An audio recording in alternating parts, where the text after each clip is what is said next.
মৰমৰ ছাত্ৰ-ছাত্ৰীসকল তোমালোক সকলোকে আমাৰ এই চেনেলটোলৈ স্বাগতম জনাইছো। আজি ৰাতিপুৱা এটা ভিডিঅ' আপলোড কৰিছিলোঁ ক্লাছ 6ৰ বছৰীয়া পৰীক্ষাৰ অসমীয়াৰ কুৱেশ্যন পেপাৰখনৰ।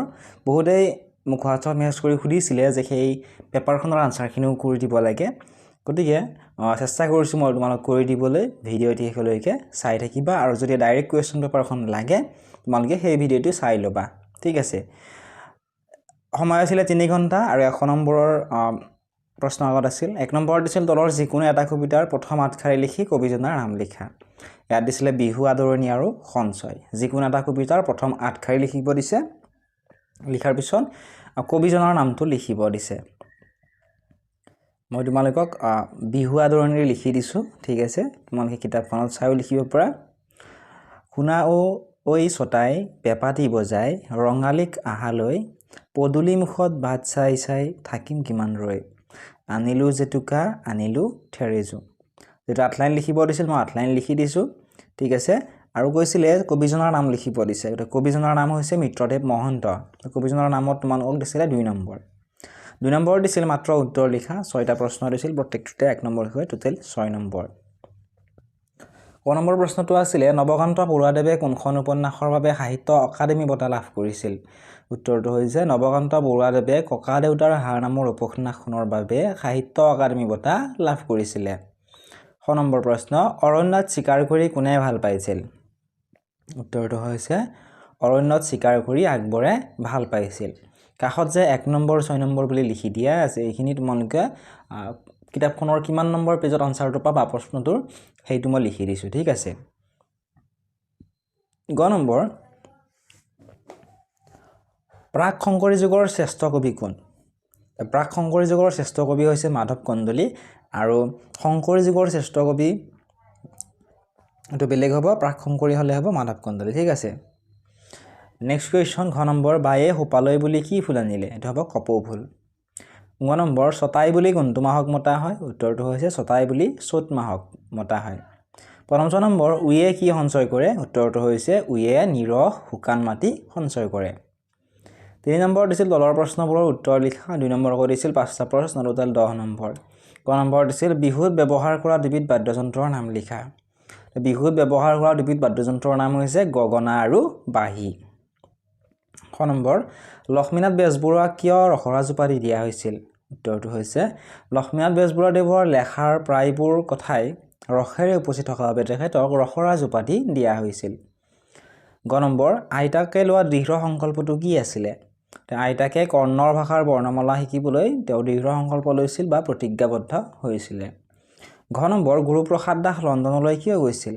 উত্তৰটো হৈছে গুৰুপ্ৰসাদ দাসে চাকৰি সূত্ৰে লণ্ডনলৈ গৈছিল। ঙ নম্বৰ মলুকদেৱে কেনেদৰে বাট বুলিছিল? উত্তৰটো হৈছে মুচুক মাছাক হাঁহি মাৰি মলুকদেৱে বাট বুলিছিল। 4 নম্বৰ দিছিল বাক্য ৰচনা কৰিবলৈ। প্ৰত্যেকটোতে 1 নম্বৰ টোটেল 5 নম্বৰ দিছিল। প্ৰথমটোত দিছিল সুবিশাল। এনেদৰে লিখিব পৰা সুবিশাল পৃথিৱীখনত সকলোৱে মিলিজুলি থাকিলে আমাৰ সকলোৰে বহুত উন্নতি হ'ব। কথাখনটো এনেদৰে লিখিব পৰা বিজ্ঞানৰ শিক্ষকজনে খঙেৰে ক'লে যে মই কোৱা প্ৰতিটো কথা শুন। তাৰপিছত দিছিল যুগে যুগে। এইটো হ'ব অসমীয়া ভাষাও যুগে যুগে পৰিৱৰ্তিত হৈ আছে। তাৰপিছত দিছে ধন্যবাদ। ধন্যবাদ হ'ব বিপদত কৰা সহায়ৰ বাবে বিক্ৰমিত্ৰক ধন্যবাদ জনালে। নাম জ্বলাটো হ'ব এজন নাম জ্বলা শিক্ষক আছিল। 5 নম্বৰত দিছিল শব্দ অৰ্থ লিখিবলৈ। এইকেইটা মই তোমালোকক লিখি দিয়া নাই, কিতাপখনতে আছে, তোমালোকে লিখি ল'বা। 6 নম্বৰত দিছিল তৎসম শব্দ অৰ্ধ তৎসম শব্দ আৰু তৎপুৰুষ শব্দ কাক বোলে উদাহৰণৰ সৈতে লিখা। তোমালোকৰ কিতাপখনৰ পৃষ্ঠা নম্বৰ 16ত দিয়া আছে, তাৰ পৰা তোমালোকে ধুনীয়াকৈ লিখি ল'বা। ঠিক আছে। 7 নম্বৰত দিছিল তলৰ শব্দবোৰ বহু বচনত প্ৰকাশ কৰা। ককাই আছে, ককাই হদ হ'ব, গামোচা বোৰ হ'ব, মানুহ বোৰ হ'ব, পিঠাটো হ'ব পিঠা বোৰ, বাইদেউ হ'ব বাইদেউ হদ। বিপৰীত শব্দ লিখিবলৈ দিছিল 5টা, প্ৰত্যেকটোতে 1 নম্বৰ কৰি 5 নম্বৰ আছিল উজু। উজুটো হ'ব টান। প্ৰাচীনৰ বিপৰীত শব্দ হ'ব নবীন। বিশ্বাসৰ বিপৰীত হ'ব অবিশ্বাস। হিতৰ বিপৰীত শব্দ হ'ব অহিত আৰু সাধুৰ বিপৰীত শব্দ হ'ব অসাধু। সমাৰ্থক শব্দ দিছিল 5টা লিখিবলৈ। ইয়াত দিছিলে নিশা। নিশা হ'ব ৰাত্ৰি বা ৰাতি। শেষৰ বিপৰীত সমাৰ্থক শব্দ হ'ব অন্ত। বিখ্যাতৰ সমাৰ্থক শব্দ হ'ব নাম জ্বলা।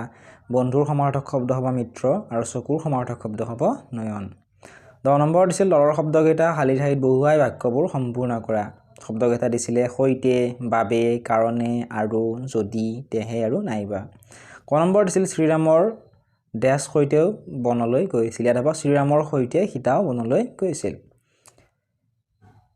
খ নম্বৰ মাকে জীয়েকৰ ডেছ কিতাপ কিনিছে ইয়াত হ'ব মাকে জীয়েকৰ বাবে কিতাপ কিনিছে গ নম্বৰ তুমি ডেছ সময়মতে আহা মই ডেছ যাম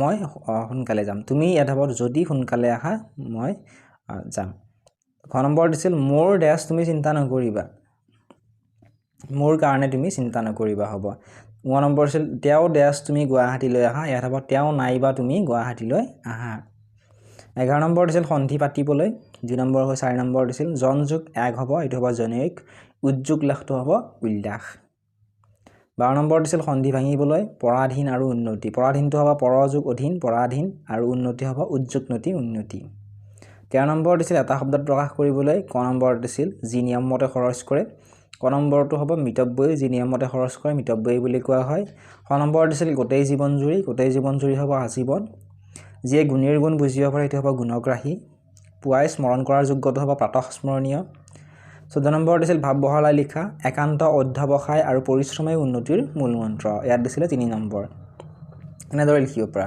গুৰুপ্ৰসাদ দাসে প্ৰথমতে সাধাৰণ গেৰেজত কাম কৰিছিল যদিও তেওঁ অতি পৰিশ্ৰমী আৰু নতুন কথা জনা বা নতুন কাম এটা কৰাৰ একান্ত আগ্ৰহ তথা সাধনা আছিল সেইবাবে তেওঁৰ এই অদম্য হেঁপাহ আৰু সাধনা তথা ডাঙৰ মানুহ সন্নিধ্যলৈ অহাৰ বাবে পিছলৈ গেৰেজত কাম কৰি প্ৰৱেশিকা পৰীক্ষাত পাছ কৰে গেৰেজত কাম কৰি থাকোঁতে তেওঁৰ পৰিশ্ৰমী গুণৰ প্ৰতি আপ্লুত হৈ এজন ইংৰাজ সাহাবে ৱাৰ্ন এণ্ড কোম্পানীত যোগদানৰ সুযোগ দিয়ে এই সুযোগ পোৱাৰ পিছত গুৰুপ্ৰসাদ দাসৰ উৎসাহ দুগুণ বৃদ্ধি পালে আৰু তেওঁ অতি পৰিশ্ৰম আৰু সাধনাৰ জৰিয়তে শেষলৈ ভেকুৱাম ব্ৰেক আৱিষ্কাৰ কৰে সাধনা অবিহনে কোনো মানুহে উন্নতি কৰিব নোৱাৰে 15 নম্বৰ দিছিল চমুটোকা লিখিবলৈ নীলমণি ফুকন আৰু বিশ্বকবি ৰবীন্দ্ৰনাথ ঠাকুৰ নীলমণি ফুকনৰ বিষয়ে এনেদৰে লিখিব পৰা কিতাপখনতো দিয়া আছে নীলমণি ফুকনৰ পিতৃ লম্বোদৰ ফুকন কবিগৰাকীয়ে ডিব্ৰুগড়ৰ পৰা এন্ট্ৰেন্স পৰীক্ষাত উত্তীৰ্ণ হৈ পাছত ক্ৰমে কটন কলেজ আৰু কোচবিহাৰ কলেজত অধ্যয়ন কৰি স্নাতক ডিগ্ৰী লয় তেখেতে গুৱাহাটীৰ জৰ্জ স্কুলত শিক্ষকতাৰে চাকৰি জীৱনৰ পাতনি মেলে নীলমণি ফুকনে আলোচনী সাতদিনীয়া বাতৰি 9 জুন আদি সম্পাদনা কৰে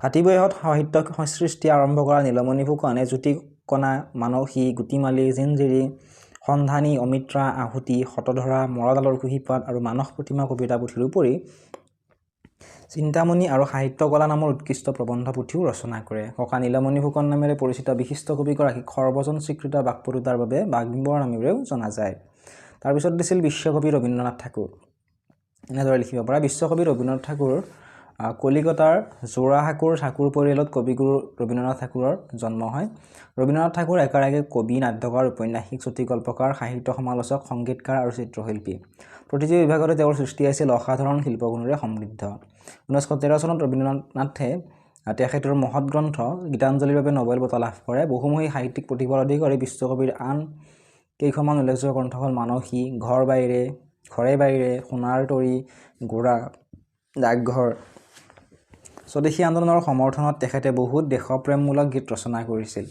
পৌৰাণিক ভাৰতৰ শিক্ষা পদ্ধতিৰ আৰ্হিত 1903 চনত তেখেতে বিশ্ববিখ্যাত শান্তি নিকেতন স্থাপন কৰে আৰু শেষৰ প্ৰশ্নটো আছিল মাজুলীৰ বিষয়ে 10টা বাক্য লিখা ইয়াৰ উত্তৰ তোমালোকে কমেন্ট বক্সত জনাবা নোৱাৰিলে জনাবা কমেন্ট বক্সত মই আনসাৰটো দি দিম আৰু উত্তৰসমূহ লগতে কুৱেশ্যন পেপাৰসমূহ আমাৰ হোৱাটছআপ চেনেলত পাই যাবা সকলোবোৰ লিংক ডেছক্ৰিপশ্যনতে দি থোৱা আছে যদি সাবস্ক্ৰাইব কৰা নাই সাবস্ক্ৰাইব কৰি